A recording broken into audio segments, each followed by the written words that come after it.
Va entendre l'allocution de son Excellence, M. Choguel Kokala Maïga, Premier ministre et chef du gouvernement de la République du Mali.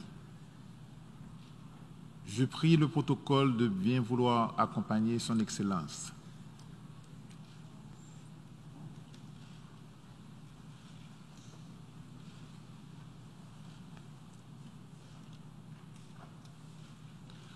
Au nom de l'Assemblée générale, j'ai l'honneur de souhaiter la bienvenue à l'Organisation des Nations Unies, à son Excellence, M. Choguel Kokala Maïga, Premier ministre et chef du gouvernement de la République du Mali, et je l'invite à prendre la parole devant l'Assemblée.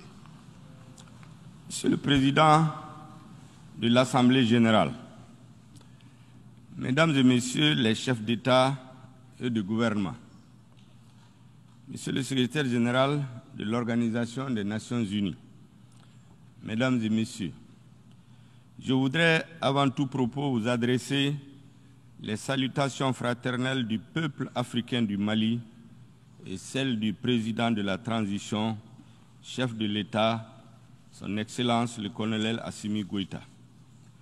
Je voudrais également, en leur nom et à mon nom propre, vous adresser, Monsieur le Président, les chaleureuses félicitations de la délégation du Mali pour votre brillante élection à la présidence de cette 76e session de l'Assemblée générale.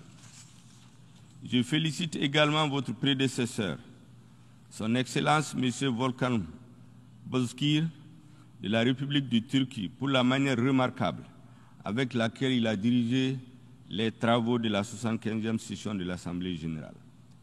Qu'il me soit permis également de réitérer à notre secrétaire général, M. Antonio Guterres, notre haute appréciation des efforts louables qu'il continue de déployer pour la réalisation des nobles objectifs de notre organisation commune.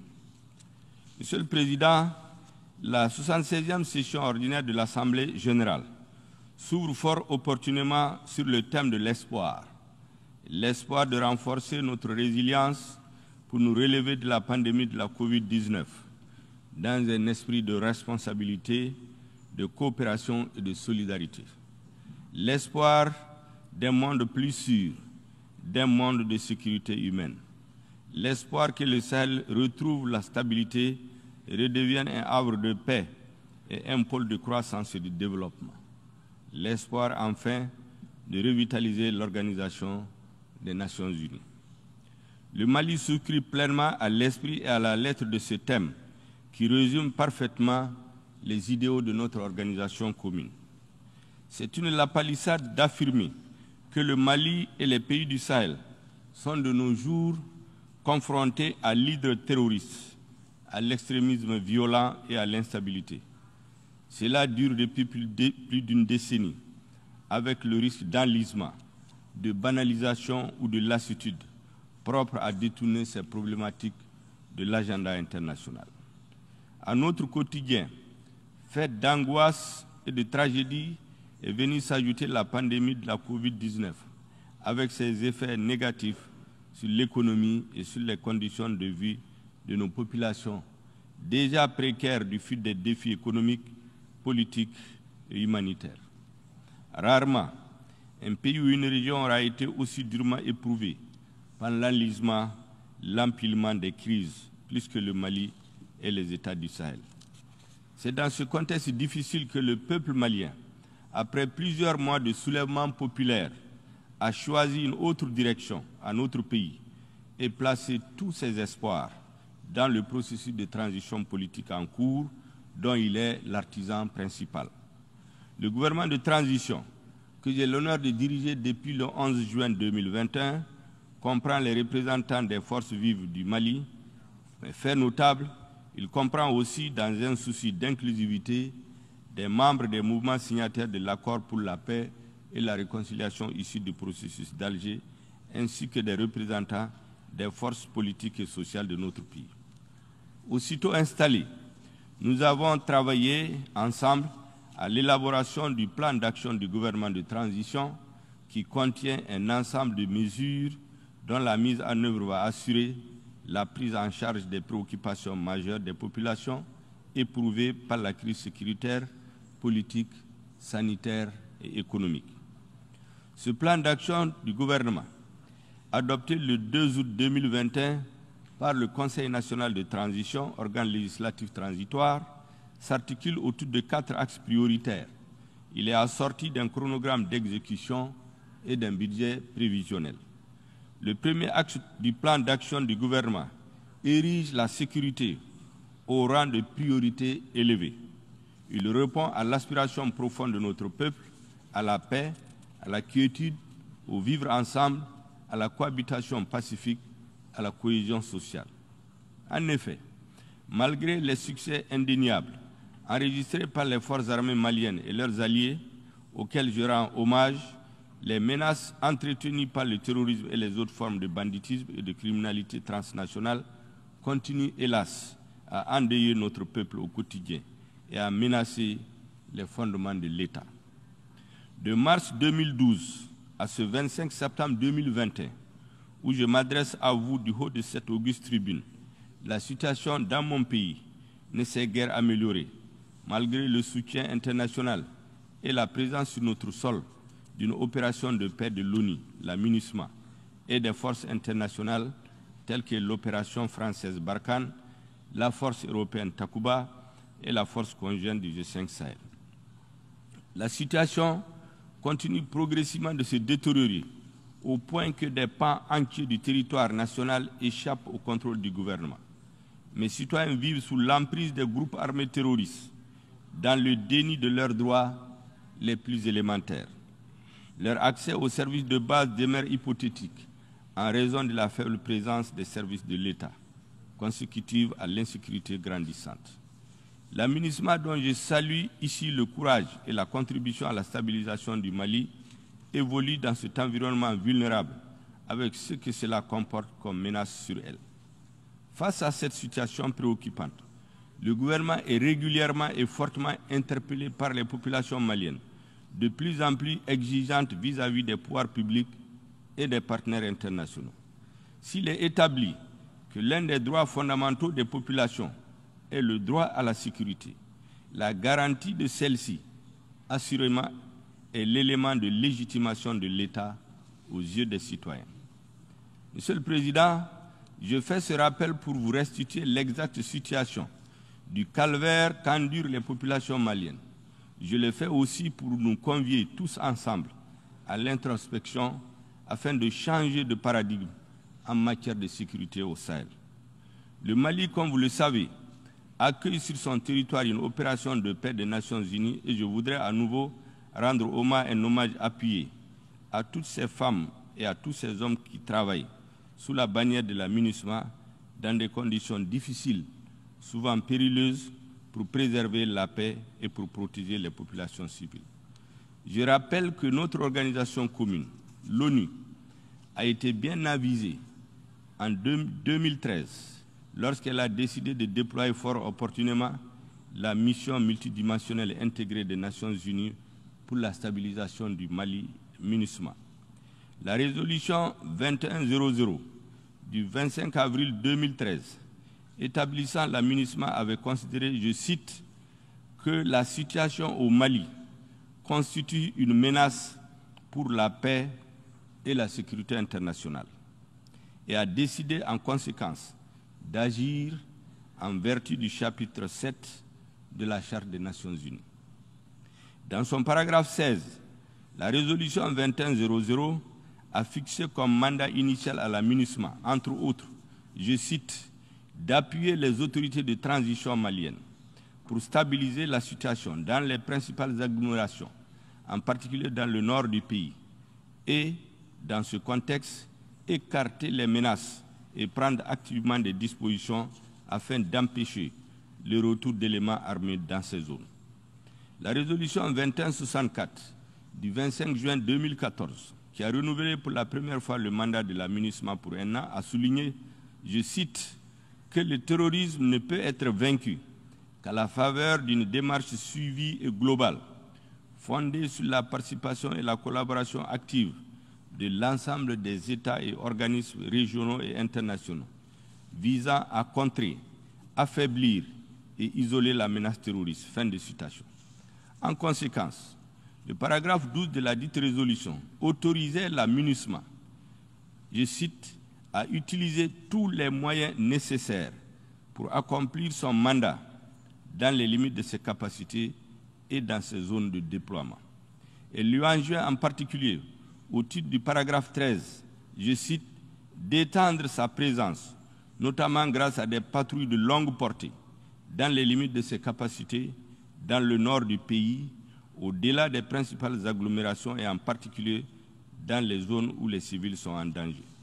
Monsieur le Président, 8 ans après le déploiement de la MINUSMA, les extraits ci-dessus de la résolution 2100 de 2013 et de la résolution 2164 de 2014 sont d'une évidente et brûlante actualité. Les populations maliennes sont exacerbées aujourd'hui devant les tueries de masse des villages rasés de la carte et d'innocents civils fauchés, dont les femmes et les nourrissants souvent brûlés vifs. Les Maliennes et Maliens ont le net sentiment que la mission assignée à la MINUSMA a changé en cours de route, et notamment depuis 2015, suite à la signature de l'accord pour la paix et la réconciliation issu du processus d'Alger, alors même que les défis qui ont justifié son déploiement sont restés constants. En effet, contrairement aux attentes du peuple malien, l'environnement notoirement terroriste dans lequel la MINUSMA a été déployée en 2013 s'est dégradé continuellement. Au fil du temps, il s'est même métastasé, car les groupes armés terroristes qui ont envahi près de 2 tiers de notre territoire en 2012 ont été dispersés sans jamais être anéantis. Ils se sont reconstitués et se sont renforcés. C'est dans ce contexte de menaces préoccupantes que l'armée française, à travers l'opération Serval d'abord et ensuite l'opération Barkhane, a été autorisée à mener en soutien à la MINUSMA et à nos États le volet lutte contre le terrorisme au Mali. C'est également dans ce contexte, Monsieur le Président, que l'opération française Barkhane annonce subitement son retrait en vue, dit-on, d'une transformation en coalition internationale dont tous les contours ne sont pas encore connus, en tout cas pas de mon pays, pas de notre peuple. L'annonce unilatérale du retrait de Barkhane et sa transformation n'ont pas tenu compte du lien tripartite qui nous lie, c'est-à-dire l'ONU, le Mali en tant que partenaire engagé avec la France sur le front de la lutte contre les facteurs de déstabilisation. Le Mali regrette que le principe de consultation et de concertation, qui doit être la règle entre partenaires privilégiés, n'ait pas été observé en amont de la décision du gouvernement français. Aussi, la nouvelle situation née de la fin de Barkhane, plaçant le Mali devant le fait accompli et l'exposant à une espèce d'abandon en plein vol, nous conduit à explorer les voies et moyens pour mieux assurer la sécurité de manière autonome avec d'autres partenaires, de manière à combler le vide que ne manquera pas de créer la fermeture de certaines emprises de Barkhane dans le nord du Mali. Cette situation doit également inciter les Nations Unies à avoir désormais une posture plus offensive sur le terrain. Monsieur le Président, il n'existe pas de sentiment anti-MINUSMA au Mali, pas plus qu'il n'existe de sentiment anti-français dans notre pays. Non. Je le dis sans embâche. Notre peuple n'a jamais été un peuple ingrat.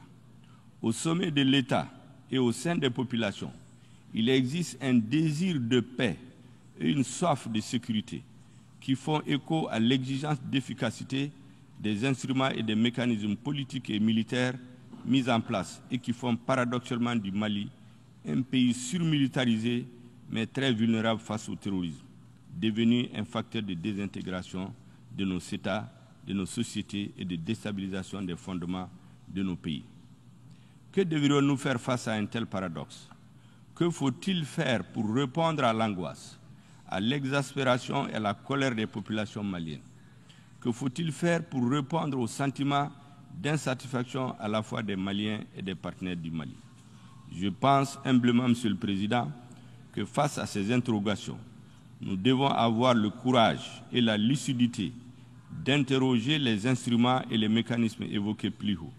Nous devrions aussi et surtout remettre sur la table la demande d'un mandat plus robuste et d'un changement de posture de la MINUSMA, régulièrement fait par le gouvernement au Conseil de sécurité de l'ONU.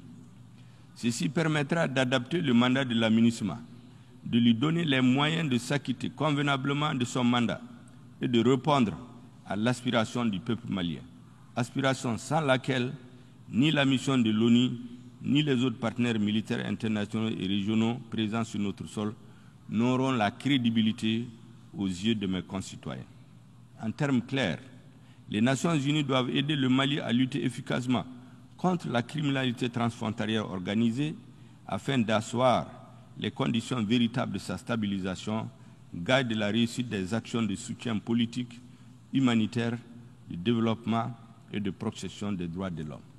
S'il est établi que la situation au Mali constitue une menace pour la paix et la sécurité internationale, il nous revient donc de trouver les voies et moyens idoines pour continuer à y faire face de manière holistique, solidaire et déterminée jusqu'à l'éradication de la dite menace.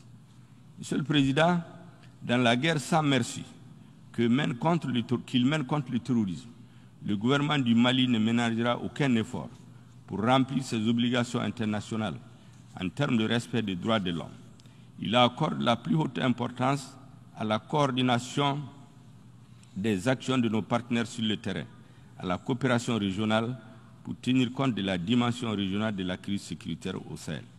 C'est tout le sens de notre engagement dans la force conjointe du G5 Sahel. C'est aussi tout le sens de notre demande commune au sein du G5 Sahel en faveur d'un mandat robuste et adapté sous le chapitre 7 de la Charte des Nations Unies et d'un financement prévisible et pérenne de la force conjointe du G5 Sahel. Dans un souci de cohérence et d'efficacité, le gouvernement s'attelle à la mise en place sous mon autorité d'une structure de suivi et de coordination des activités de la MINUSMA, ainsi qu'à l'élaboration d'une stratégie de gestion intégrée de la crise au centre du Mali. Nous ne nous exonérons pas de nos responsabilités propres dans le processus de stabilisation du Mali. Le gouvernement de transition a une claire conscience que cette stabilisation passe aussi par la mise en œuvre de l'accord pour la paix et la réconciliation issu du processus d'Alger.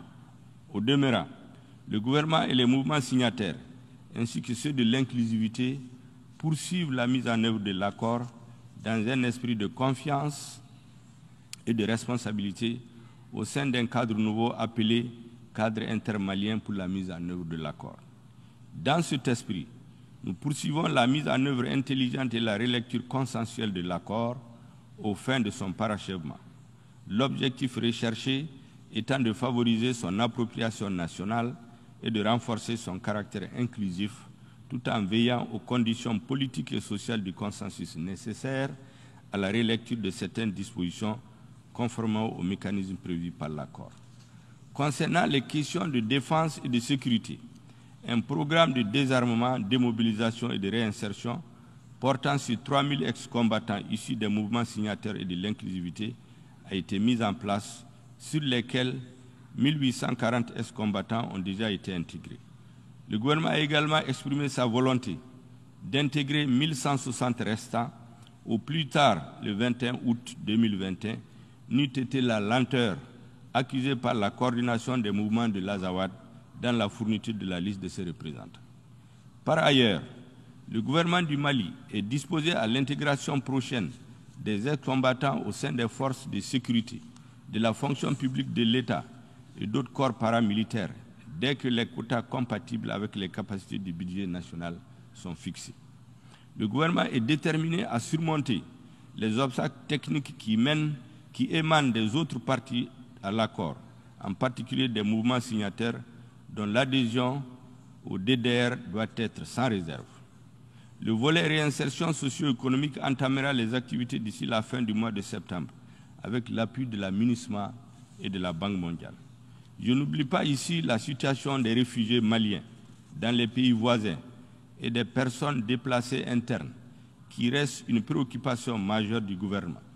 Nous nous attellerons à créer avec l'appui des partenaires bilatéraux et multilatéraux, les conditions idoines d'un retour de la sécurité et de la dignité de nos populations et à assurer leur participation aux prochaines élections.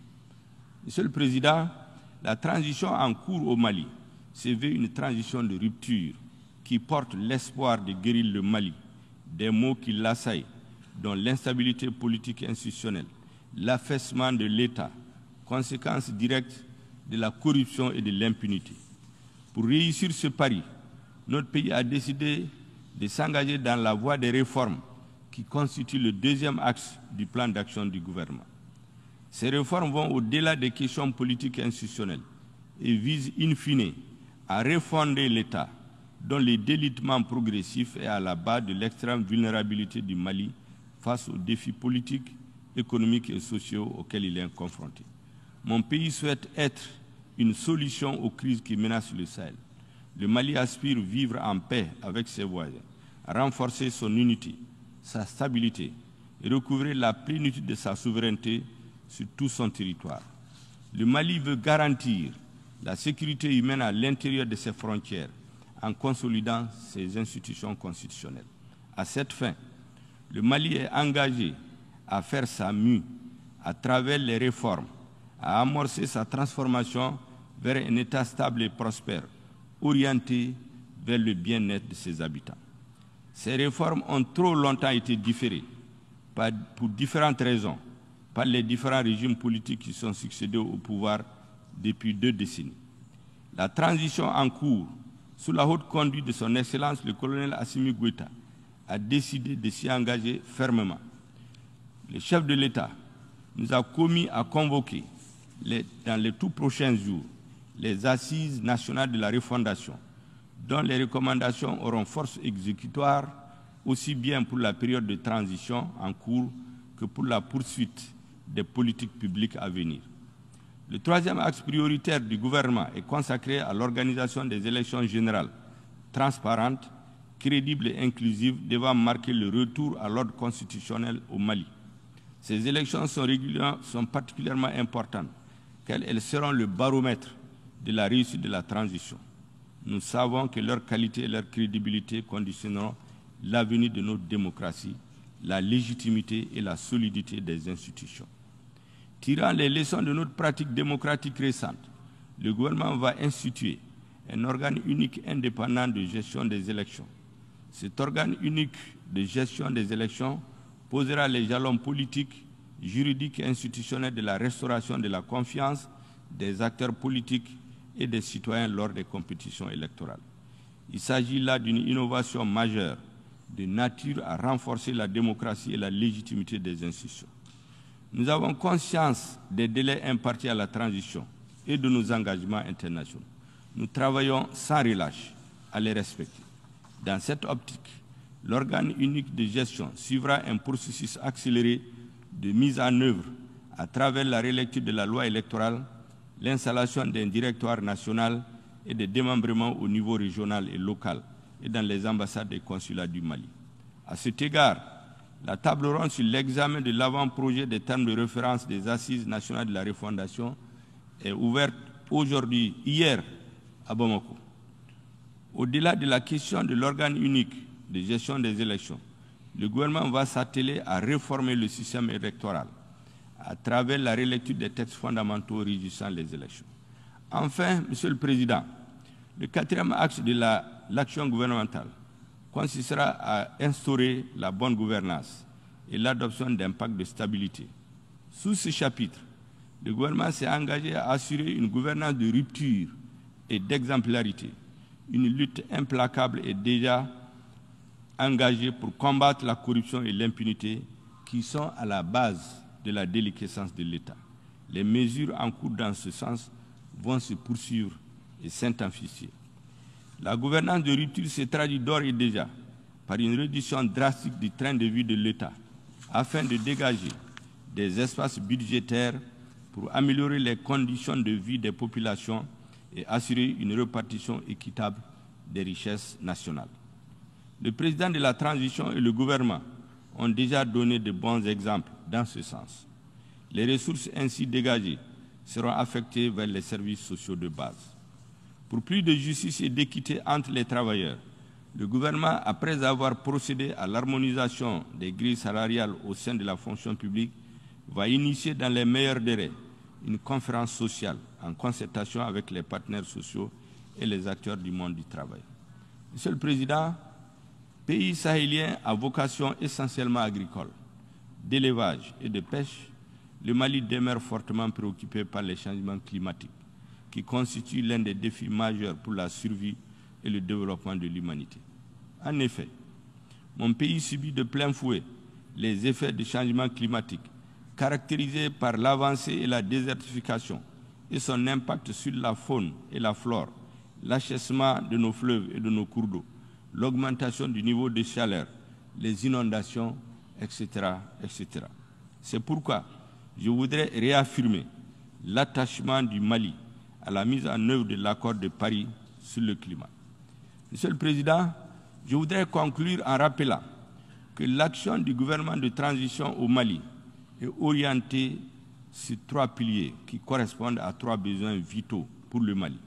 Il s'agit du besoin de sécurité, du besoin de justice pour lutter contre la corruption et l'impunité et du besoin de réforme, j'allais dire de refondation. Il est impérieux de continuer à travailler, à améliorer l'environnement de sécurité au Mali avec l'aide des amis du Mali, en appui aux efforts des forces de défense et de sécurité. Il est tout aussi impérieux de mener les réformes nécessaires à la refondation de l'État et à l'adaptation des textes régissant les élections aux besoins de la société malienne et aux évolutions du temps. Il n'y a pas d'alternative aux réformes que nécessite l'état désastreux du Mali si nous voulons faire en sorte que ce grand pays reste debout et redevienne stable.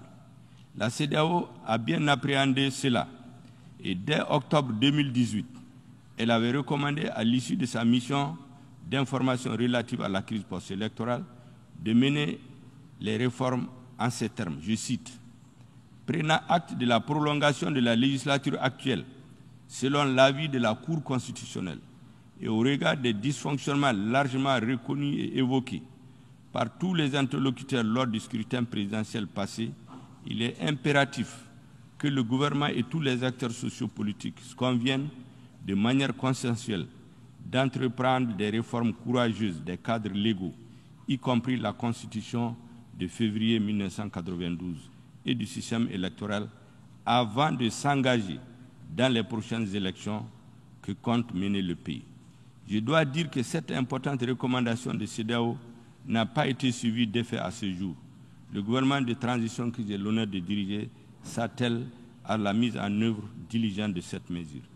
Je saisis cette occasion pour renouveler la gratitude du président de la transition, du gouvernement et du peuple malien, aux chefs d'État et de gouvernement de la CEDEAO pour leur leadership et pour leur présence constante aux côtés du Mali en ces moments difficiles et complexes. Nous les exhortons à continuer à avoir une lecture lucide de la situation qui prévaut au Mali, un pays vaste, ouvert sur 7 frontières et qui constitue une digue pour toute la région ouest africaine. Je vous remercie de votre aimable attention.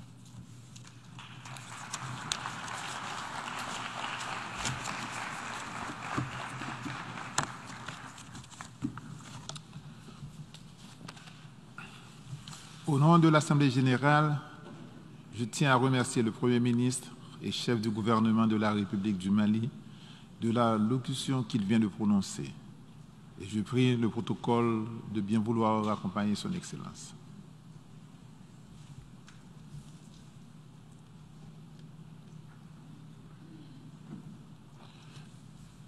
Je donne maintenant la parole à l'observateur de l'État, observateur du Saint-Siège, pour qu'il introduise l'allocution du chef du gouvernement.